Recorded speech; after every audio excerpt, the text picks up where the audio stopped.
Good afternoon and welcome to HR in 2025. 6 trends and updates you can't ignore.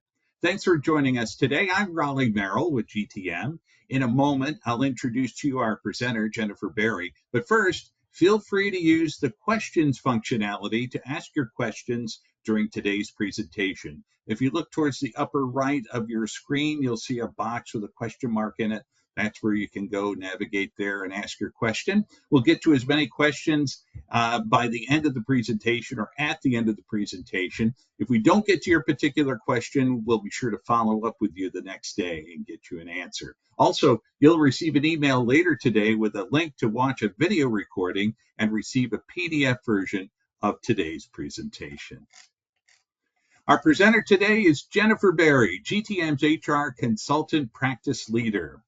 Jennifer brings to GTM more than 20 years of HR resources experience. She leads our team of HR consultants, those providing consulting on the HR lifecycle for a variety of organizations, including small to mid-sized businesses, not-for-profit organizations, and even larger global organizations.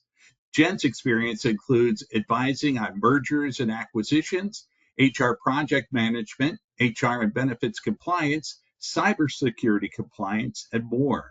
She's led HR and process audits, ERISA audits, employee handbook projects, benefits administration platform development and deployment, and she's developed and delivered training on HR and benefits compliance.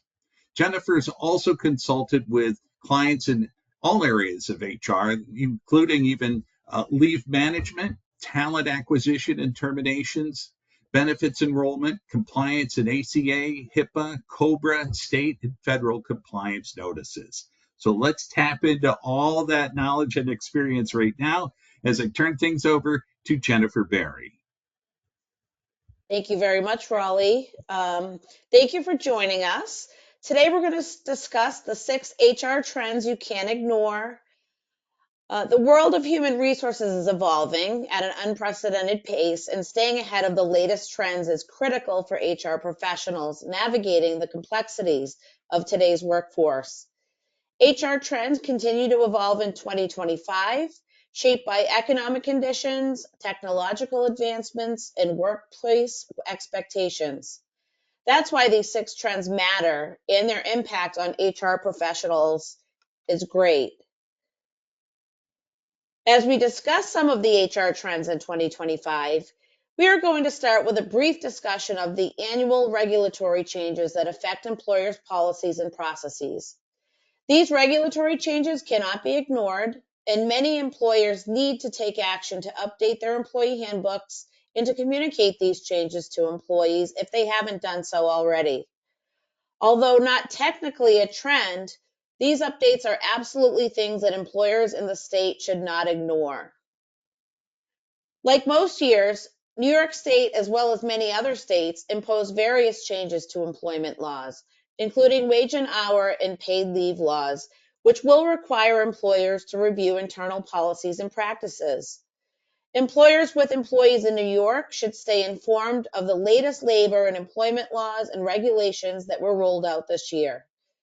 Understanding and implementing policy changes to comply with these new laws and regulations is essential to protect your workforce and reduce risk of exposure.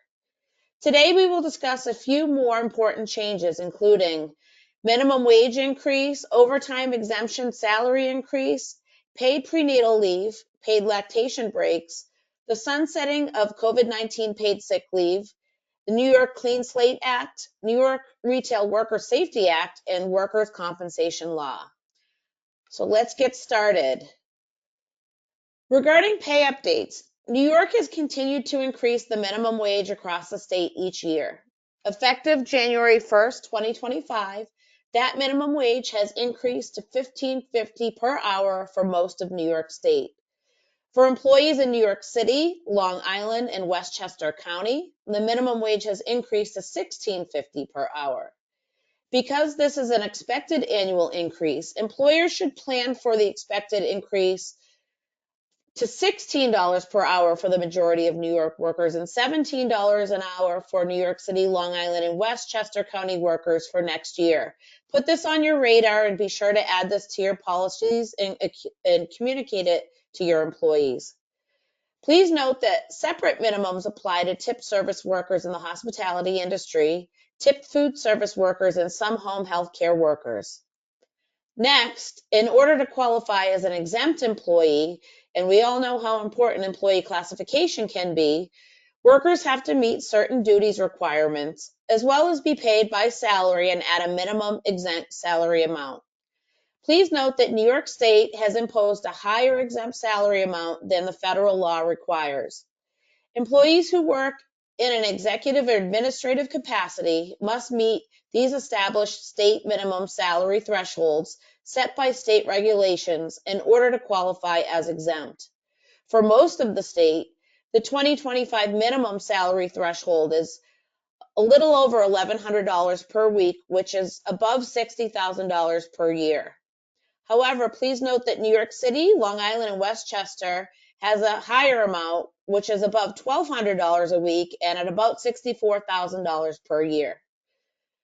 Please note that New York does not impose a minimum salary for exempt professional employees. However, they must be paid the federal exempt minimum salary of at least $1,128 per week, which is a new higher federal salary threshold as of January 1, 2025. Like minimum wage amounts, employers should expect these minimum salary thresholds to increase again in 2026. In addition to pay updates, there were also important updates to New York State's leave laws in 2025. Let's review. New York's prenatal leave is we are the first state in New York to offer paid prenatal leave for paid time off for employees for purposes of prenatal care and services. As of January 1st, 2025, these rules went into place and employers must comply with these as of that date. All employees of private employers in New York State are eligible for up to an additional 20 hours of paid time off in a 52-week period for prenatal care. This is in addition to all other paid time off offered by law or policy. Please note that and remember that it's in addition. No minimum number of employees is required, and there's no time of service requirement to be eligible for this paid leave. It covers healthcare services related to pregnancy, including physical examinations, medical procedures, monitoring and testing, and discussions with healthcare providers related to pregnancy, including in vitro, counseling, and end of pregnancy appointments. Please note that employers are prohibited from asking employees for proof of treatment or asking them to reveal confidential medical details. Employers also may not require employees to use another bucket of time off before using prenatal leave. Next, there was a change in our lactation break law in New York State. New York now provides lactation breaks that are paid, and employers in the state must provide this. This has been since June of 2024. Employers must now provide up to 30 minutes of paid lactation breaks for an employee to express breast milk following birth of a child, and this must be provided for up to 3 years. Paid lactation breaks are in addition to any regularly paid break times and cannot be substituted with existing paid break times. What's new, in addition to the new regulations, is that New York State Department of Labor has now provided guidance to clarify that employers must provide 30 minutes of paid break time each time an employee needs to express breast milk. So that's not a one-time during the day paid break time. That must be allotted every time an employee needs to reasonably express breast milk within the 3 years of birth. According to this guidance, employers must allow employees to take breaks as often as they reasonably need to do so. Because employees' circumstances are all different, employers must accommodate employees based on each individual's needs. And similarly to the above, we don't need to ask for any medical details concerning this type of paid break time. So COVID leave has been able to stick around in New York State longer than it has in any other state. In fact, we are the only state that still provides for a COVID leave. I think we're all in agreement that we can finally cheer about paid sick leave going away as it relates to COVID. It will It's planned to sunset. I can't say it will. It's planned to sunset on July 31st, 2025.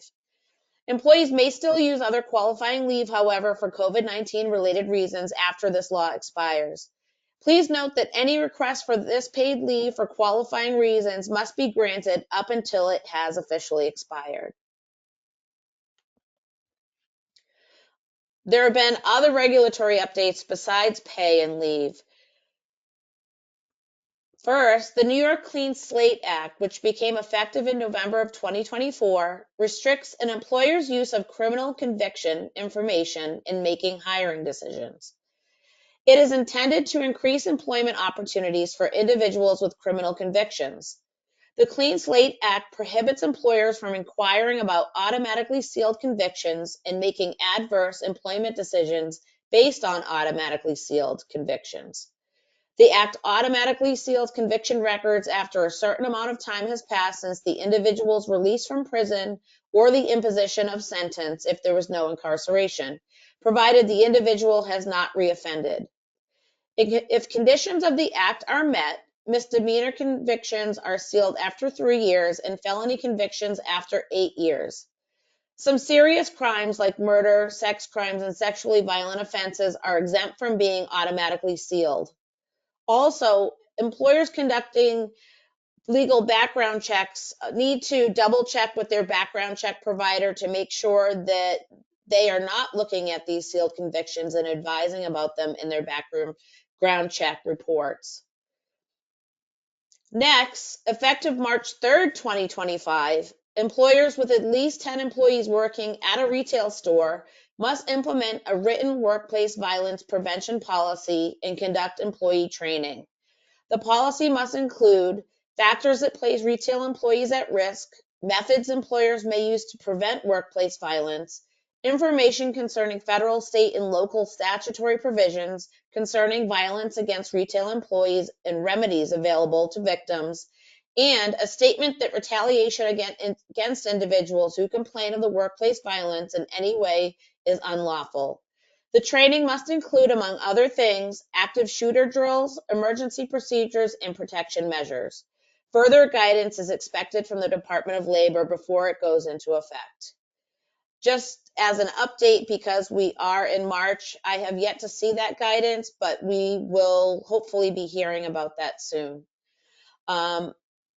Effective January 1st, 2027, employers with 500 or more retail employees nationwide must also provide panic buttons throughout New York work sites that immediately contact law enforcement. I'm sure this will develop more between now and then, and there'll be more guidance on that as well.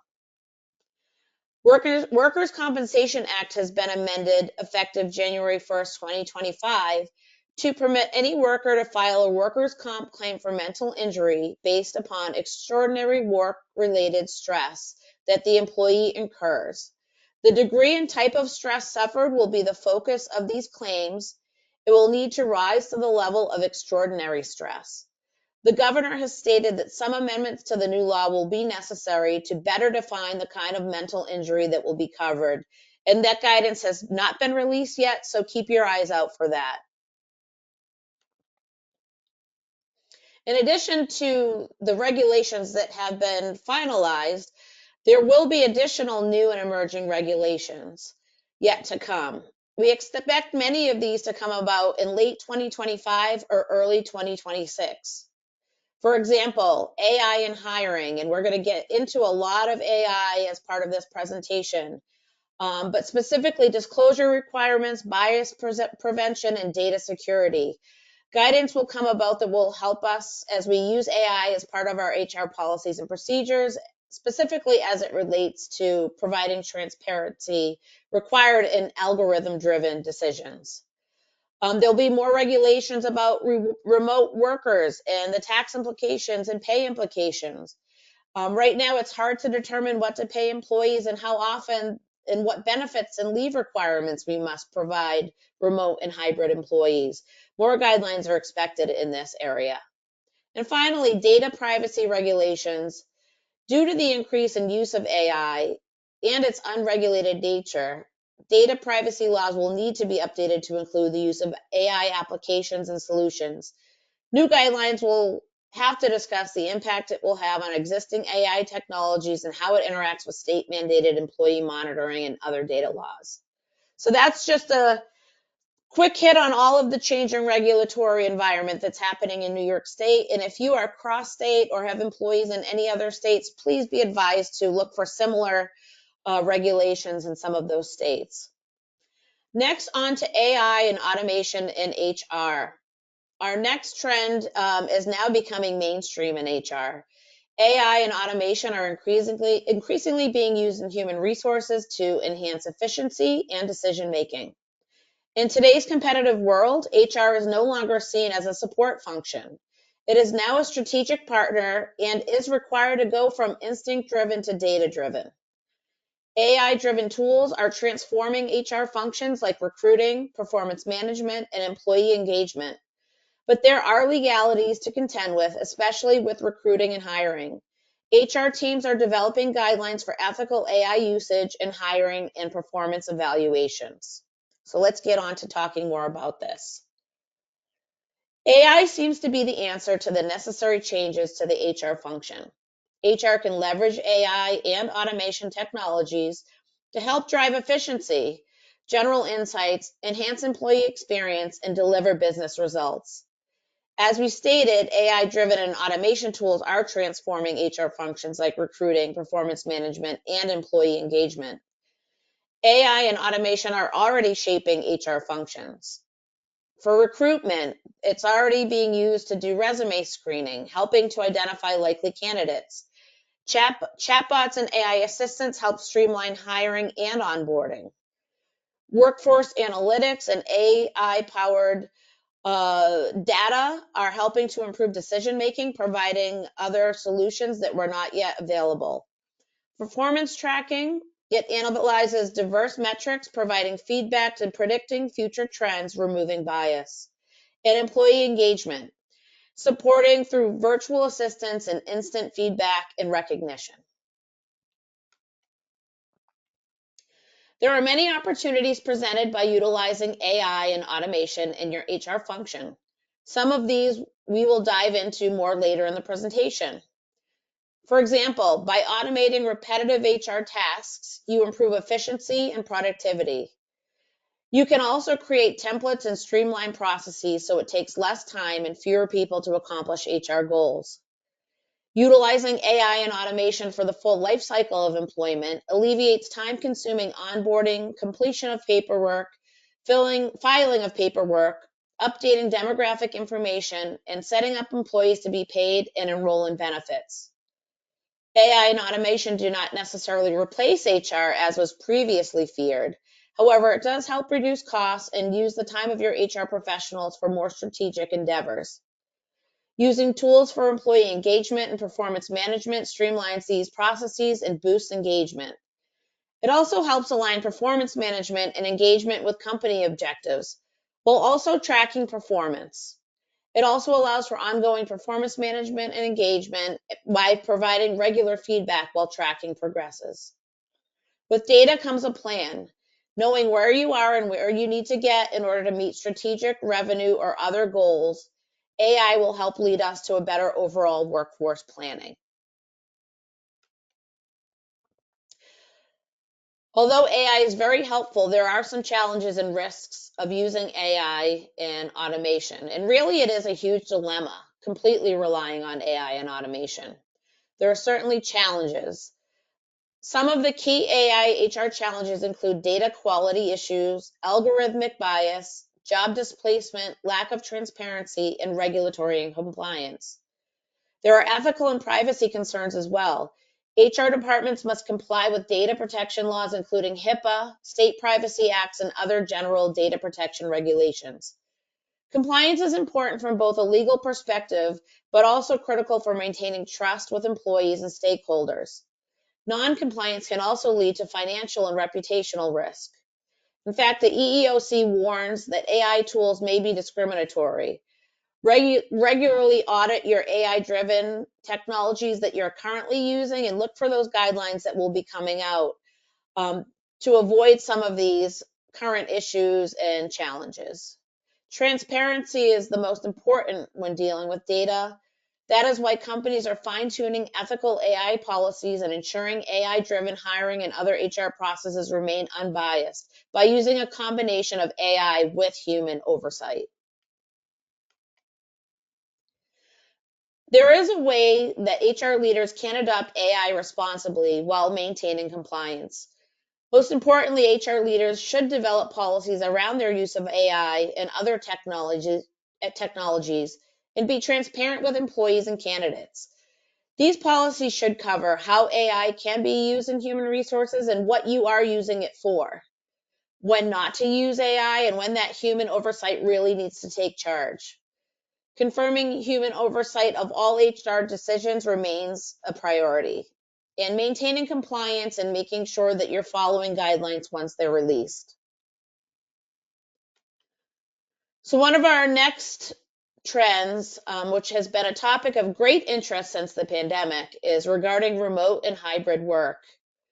Companies continue refining their hybrid work policies, more and more having all employees return to the office.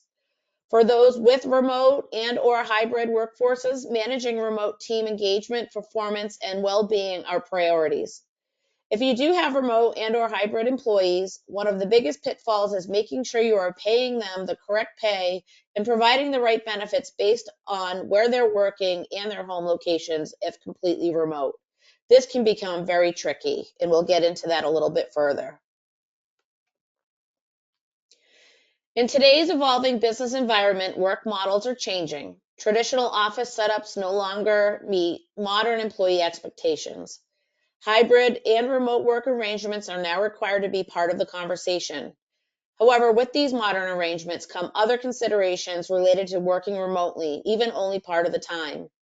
Neither hybrid nor remote work for certain industries, including food service, hospitality, medical field, property management, retail, etc., is possible. So, how do we maintain equality with these different work arrangements? There are certainly benefits of using the hybrid work model. Aside from assisting with recruiting and retention based on generational expectations, hybrid work models offer many benefits to both employers and employees.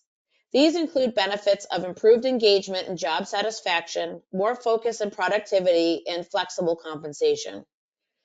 Work life balance reduces the risk of work related stress and does not require a commute every day and assists with overall burnout. Productivity increases due to providing employees with autonomy blended with in office collaboration. Employees often focus better during the remote part of a hybrid work arrangement. It also requires focus when in the office due to the reduced number of days and hours and face time that collaboration requires. Compensation flexibility. Hybrid work arrangements have been offered as incentives and a form of compensation. Additional remote days can be offered as a reward. It also allows employees to work remotely instead of taking days off altogether, particularly if the location or short appointments are the reason for needing to take such time off. Managing performance in a hybrid or remote work arrangement can be tricky. Here are some tips on how to better manage these employees. First, set clear expectations and goals. Check in more often than usual performance periods and measurement periods. Also plan more team meetings, even if they happen remotely. Master communication strategies and communicate how employees should be commuting as part of their work arrangement. Be available for hybrid and remote employees, even if not in the same office or working in the same schedule. Measure productivity beyond hours worked. Maintain company culture. Feeling a part of the team allows performance to improve. So don't forget about those hybrid or remote workers when thinking about company culture. Prioritizing collaboration engagement across remote teams is also quite critical. So think about all of these tips when you're planning or thinking about or even considering a hybrid work model. Be sure to analyze the working relationship when you have a hybrid or remote work policy, though. by assuring you are following the correct employment regulations, including pay, taxation, security, etc., etc. You should be asking yourself the following questions. How should you pay your remote or hybrid employees? Are there considerations based on where they are located when they're working remotely? Research payroll requirements, tax withholding, minimum wage and exempt salary thresholds, and unemployment taxes for remote and hybrid employees. Different rules may apply than you think. Remote work tax laws. When working outside of the office, there are often tax considerations based on their remote location. If employees are working remotely in another state than the company is located, for example, those working from their homes in New Jersey when their office is in New York, be sure to track locations of work, number of days working in each state, and apply the state withholding pursuant to the tax laws in those states. Become aware of any reciprocal tax arrangements as well. There are also cross-border hiring implications. In addition to tax laws, there's different insurance and or leave requirements due to remote work location. For example, paid sick leave, paid family leave, and other leaves. Many of them are dependent on the employee is located versus where their home office is, so be aware of those changes. Data security and privacy laws are always a concern when someone's working remotely. What is the practicality of using work devices remotely? Are there security risks? Make sure you're asking those questions to your IT professionals. Do you have the appropriate security software installed? And are devices secure for remote work? Is email secure for remote communication? And are communication policies clearly communicated to employees and clearly in your policies?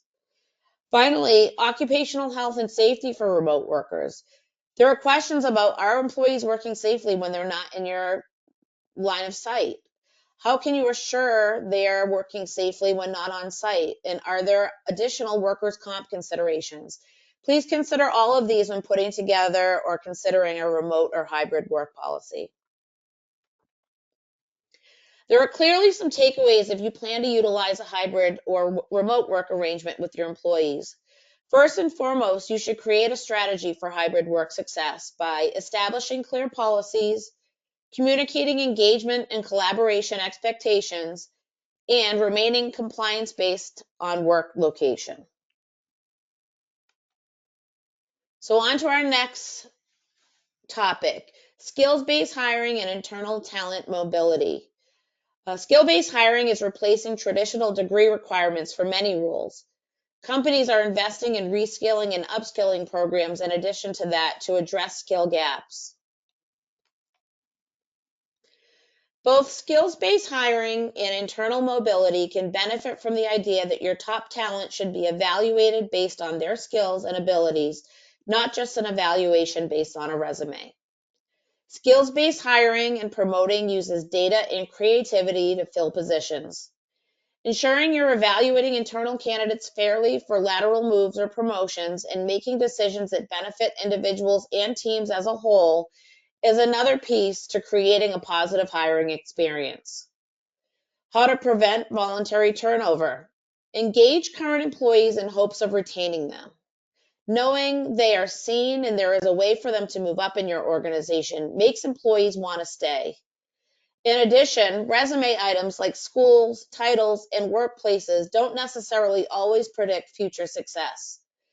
They also don't hold value when deciding on internal moves and promotions. Internal mobility programs begin at the time you are hiring employees. Retention follows when you hire the right people for the right roles and also consider their potential in the organization. Make sure you hire someone who is a good fit based upon more than what's on their resume, but rather the skills they possess.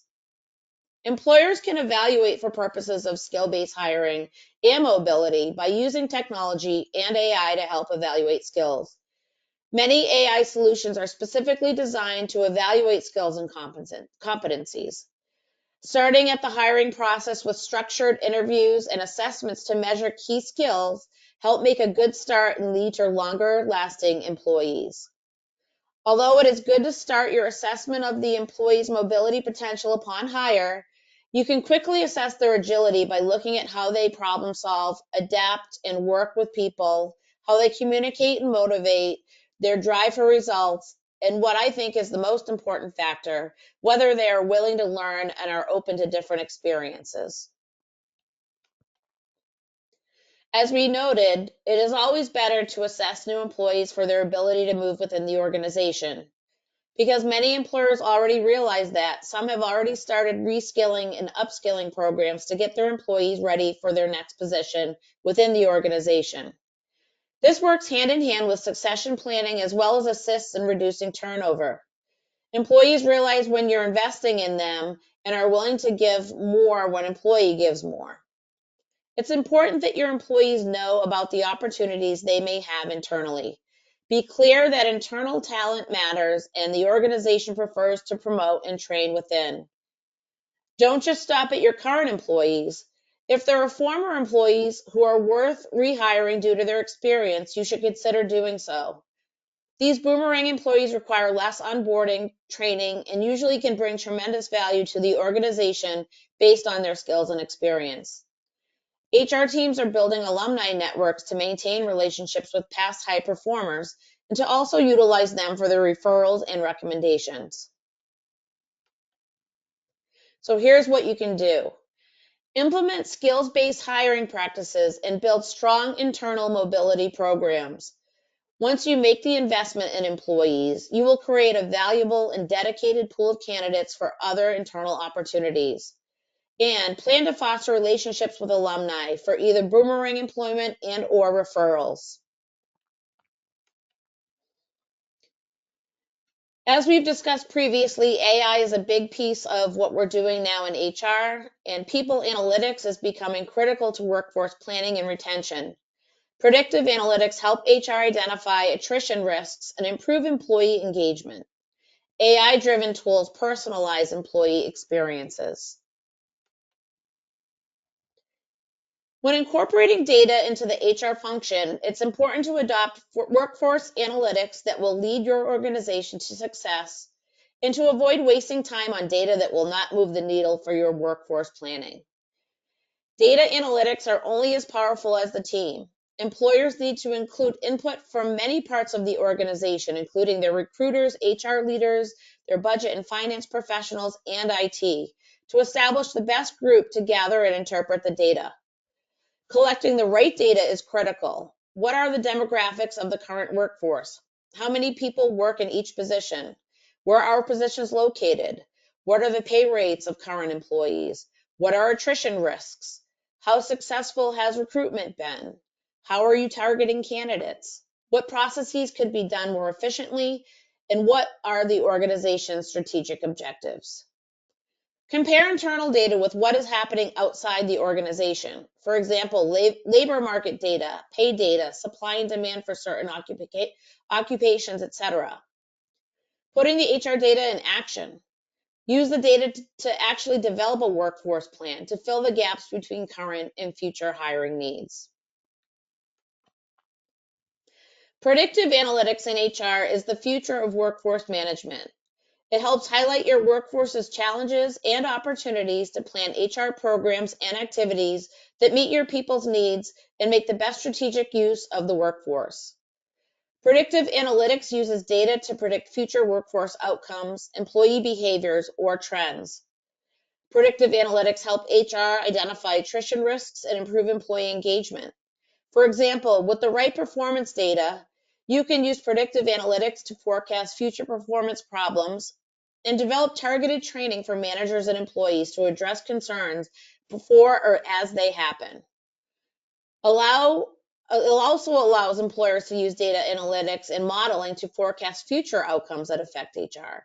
It provides a direct line of sight to a potential outcome so that you can design your talent strategy.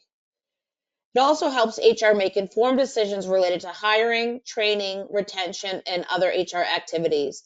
The data is specifically helpful in identifying turnover risks.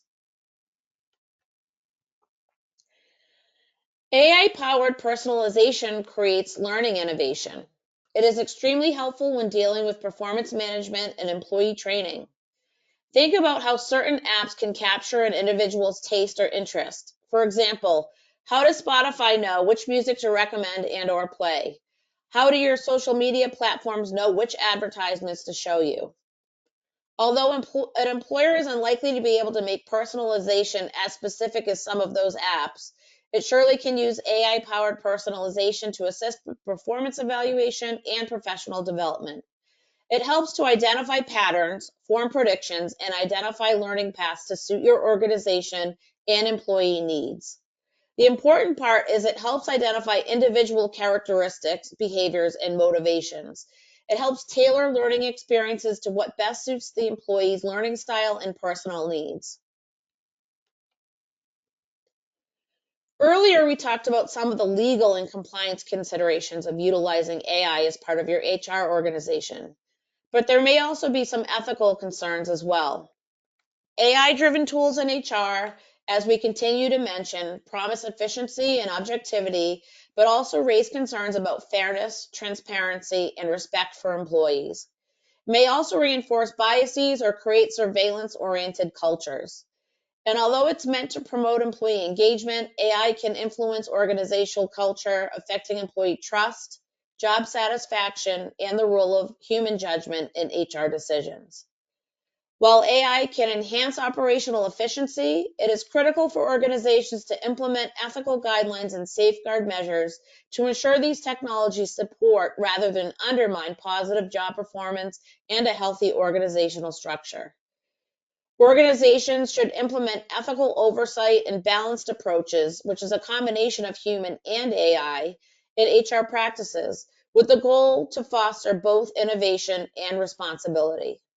Finally, more guidance will be forthcoming, as we mentioned.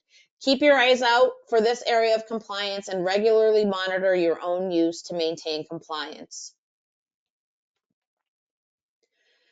So, there are definitely some takeaways from this. Implement AI driven analytics for smarter HR decision making. Integration of AI into HR presents significant opportunities and complex challenges. As we've discussed, make sure you're considering both of those as you implement AI possibilities within your organization. Employers should develop and adhere to ethical frameworks when using AI, and a collaboration between human HR departments with the assistance from AI may be the right balance. Well, pay is always a trend, in my opinion, so we're going to move on to pay transparency and compensation strategy. More states, including New York State, are implementing pay transparency laws, forcing companies to disclose salary ranges and other pay data. Employers are reassessing compensation structures to maintain competitiveness as well as compliance.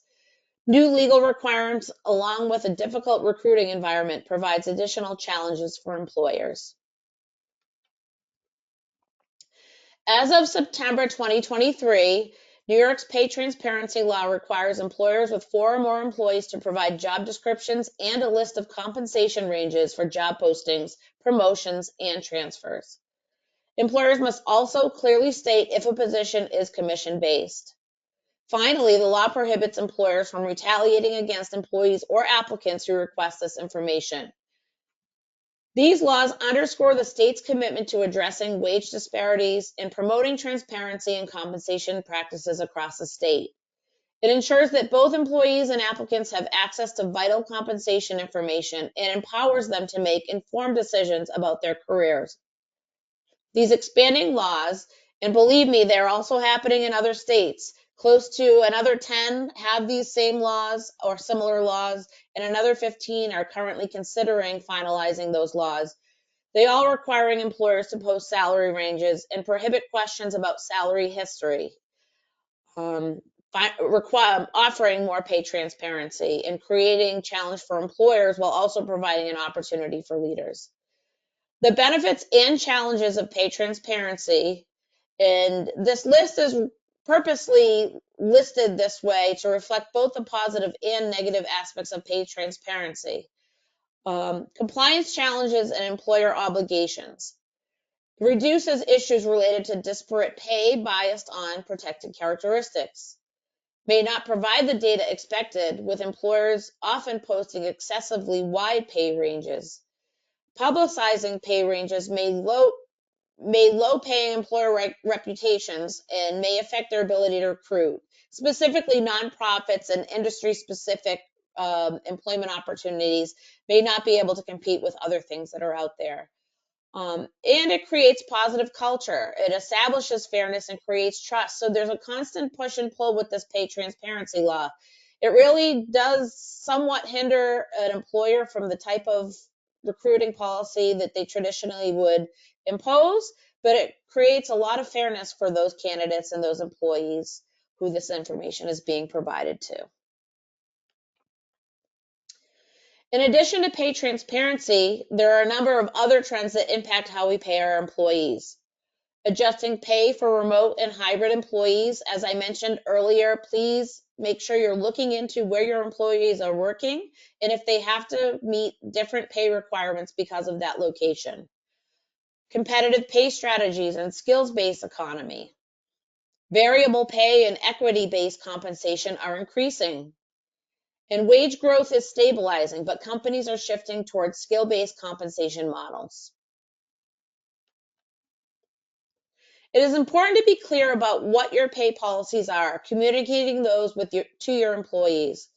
They will go a long way in helping to manage employee expectations and should include transparency in salary discussions, the role of equity-based compensation, and so they know what is expected in their region and industry. All three of these items should be considered in all of your pay discussions, specifically knowing what is expected in your region or industry. It's very hard to recruit in the environment that we're in now, and often pay is still a significant reason why people are accepting jobs. Not knowing what is expected in your region and or your industry is really going to hurt you from the start. So some takeaways for compensation. Create fair and compliant pay structures. Maintain transparency with regard to pay for both employees and potential candidates. Regularly review your pay policies. Be sure to pay and tax remote and hybrid employees based on their location, and regularly review compensation ranges in your region and industry. So, we've talked about a lot of trends in HR, and there's a lot of key takeaways. I thought it would be good to consolidate the takeaways that we've discussed under each key trend. AI and automation in HR, that is here to stay. So the more you can learn about that and the more you keep your eye out for guidelines related to that, I think the better your HR organization will be overall. Remote and hybrid work optimization. Remote and hybrid work works for many employers and for many industries. So make sure to consider that in order to help your recruitment of employees. Skill-based hiring and internal mobility programs, those are really becoming more attractive as the recruiting environment becomes more challenging. Make sure you are starting off correctly, though, when you hire someone so that they can be useful for you internally. HR data analytics and workforce planning is another way to use AI in your organization. Making sure you have someone who's good at reading the data and being able to apply that in your organization is importance when dealing with data analytics. Pay transparency and compensation strategy is always important. Make sure you're reviewing that regularly and make sure that your policies are updated to reflect any changes made to that over time. And then HR compliance and regulatory changes, those things happen all the time. New York State is notorious for having new regulations come about mid-year, so keep your eye open for incoming regulatory changes as the year goes on. Being engaged and aware of these trends will assist in moving your HR organization or department forward. Many of these trends and updates are meant to make your job a lot easier and to make employment experience a lot better for employees. In addition to being aware of trends, some additional key takeaways include AI is no longer experimental, it's fully integrated into HR. More structured workforce privacy laws are emerging. AI generated training and upskilling are the norm. Pay structures are adapting to automation and inflation.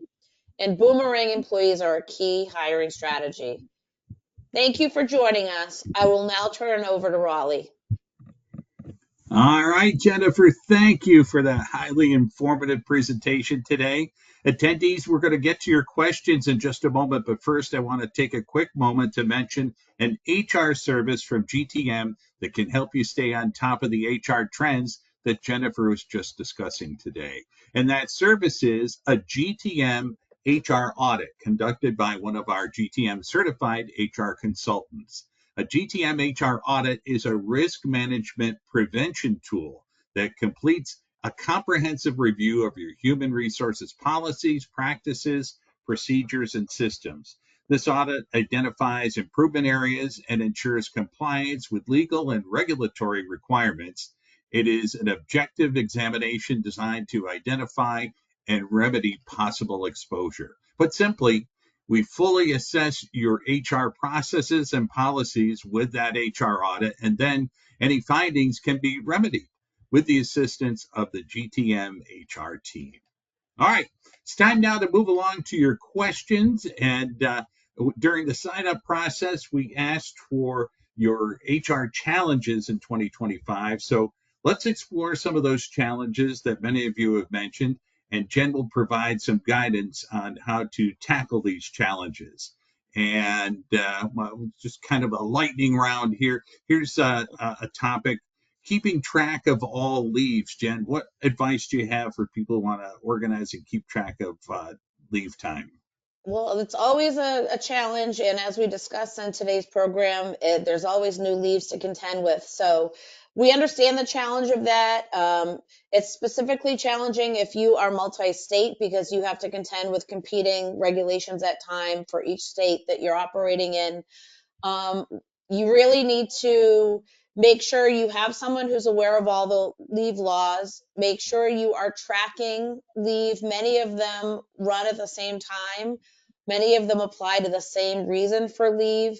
And also, the most important thing to remember, and this is the case in New York State, is some leaves have a benefit that go along with them. For example, people might be out due to disability. Well, the disability itself is not the leave. The leave is provided for another with based on other policies. However, there is a disability benefit provided in New York State, so you have to often make sure those benefits are being paid to that employee while they're out on leave. Um, if you are managing many, many, many leaves across the year, and I think, anything upwards of the 20, 30, 40, 50 range of leaves are being managed by one employer, we also recommend that you work with a leave administrator or a leave professional who can help track those using automation, and help make that process a lot easier and alleviate some of your pain as it relates to leave management. I'll bet you and I know some folks we could recommend with some great Yes, we do. automation.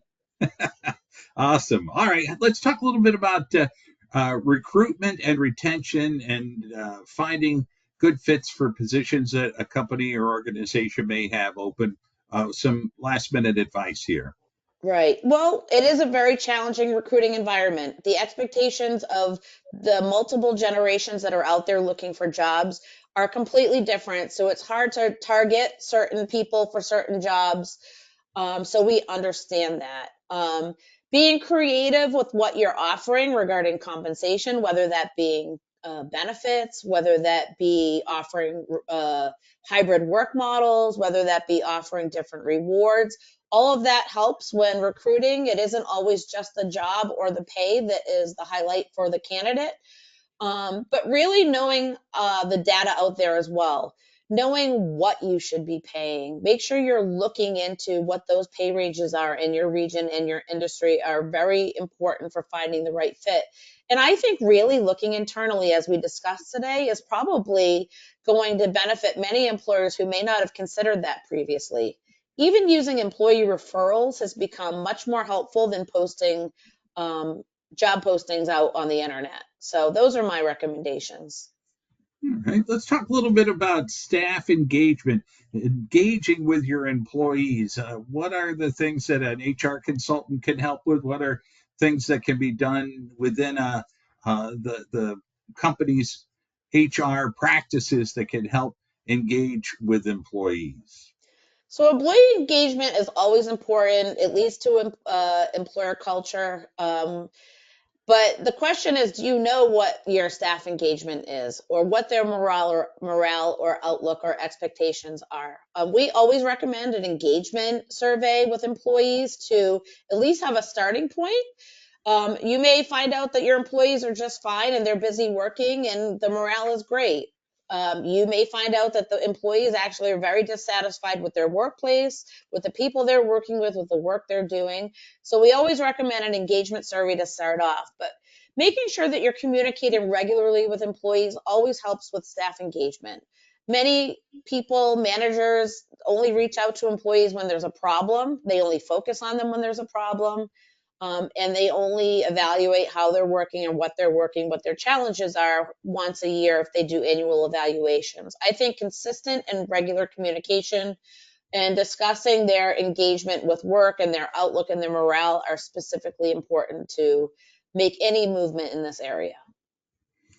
So I'm going to push ahead to this one because it interests me and I don't want to run out of time. But you had some interesting things to say about AI today. What you do, what we offer is human resources, but AI is coming into that world. How does that all come together to improve the opportunity for employers and employees? Absolutely. I mean, AI is here to stay. It's very helpful. It helps alleviate a lot of work time for our HR professionals. I think the key considerations around AI is make sure you are using a resource that has been proven to be reliable. Even in those resources, there is some bias that has been found. So if you're using AI, for example, for recruiting, some of these platforms are very helpful in identifying what you should be doing to get the best candidate for a certain position. They're also helping you identify certain skills in those candidates that will make them a perfect fit.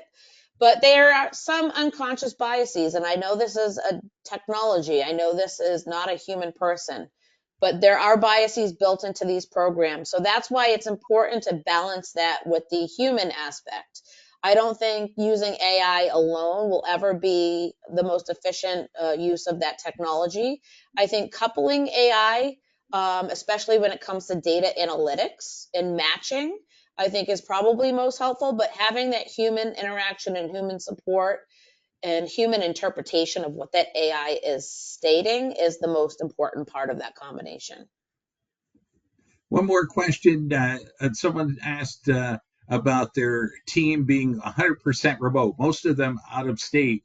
What's the best way to stay on top of the HR and payroll compliance regulations across multiple states? Yeah, I mean, it is really important to stay up to date on what's going on in each of those states. Pay and payroll and some of the leave requirements in each state change very regularly, especially lately. So having someone on top of that is quite important. And also reviewing your employee handbook at least annually is very important to make sure that the rules you are following are actually in compliance with those changing laws. We recommend reaching out to our HR consulting team. We have a person on our team that a lot of their job is relating to keeping up to date on those multi-state legal compliance issues. So we constantly have those updates available for our clients. We also have employee handbook updates available where we can guarantee that all of those policies will remain compliant regardless of which state or how many states you are located or working within. All right, Jen.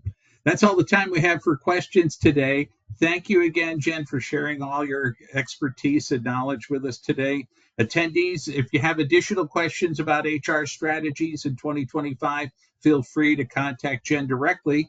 If you're interested in learning more about the GTM HR audit or other HR services, contact Keto Delgado. Their contact information is right there on the screen, both Jen's and Keto's information.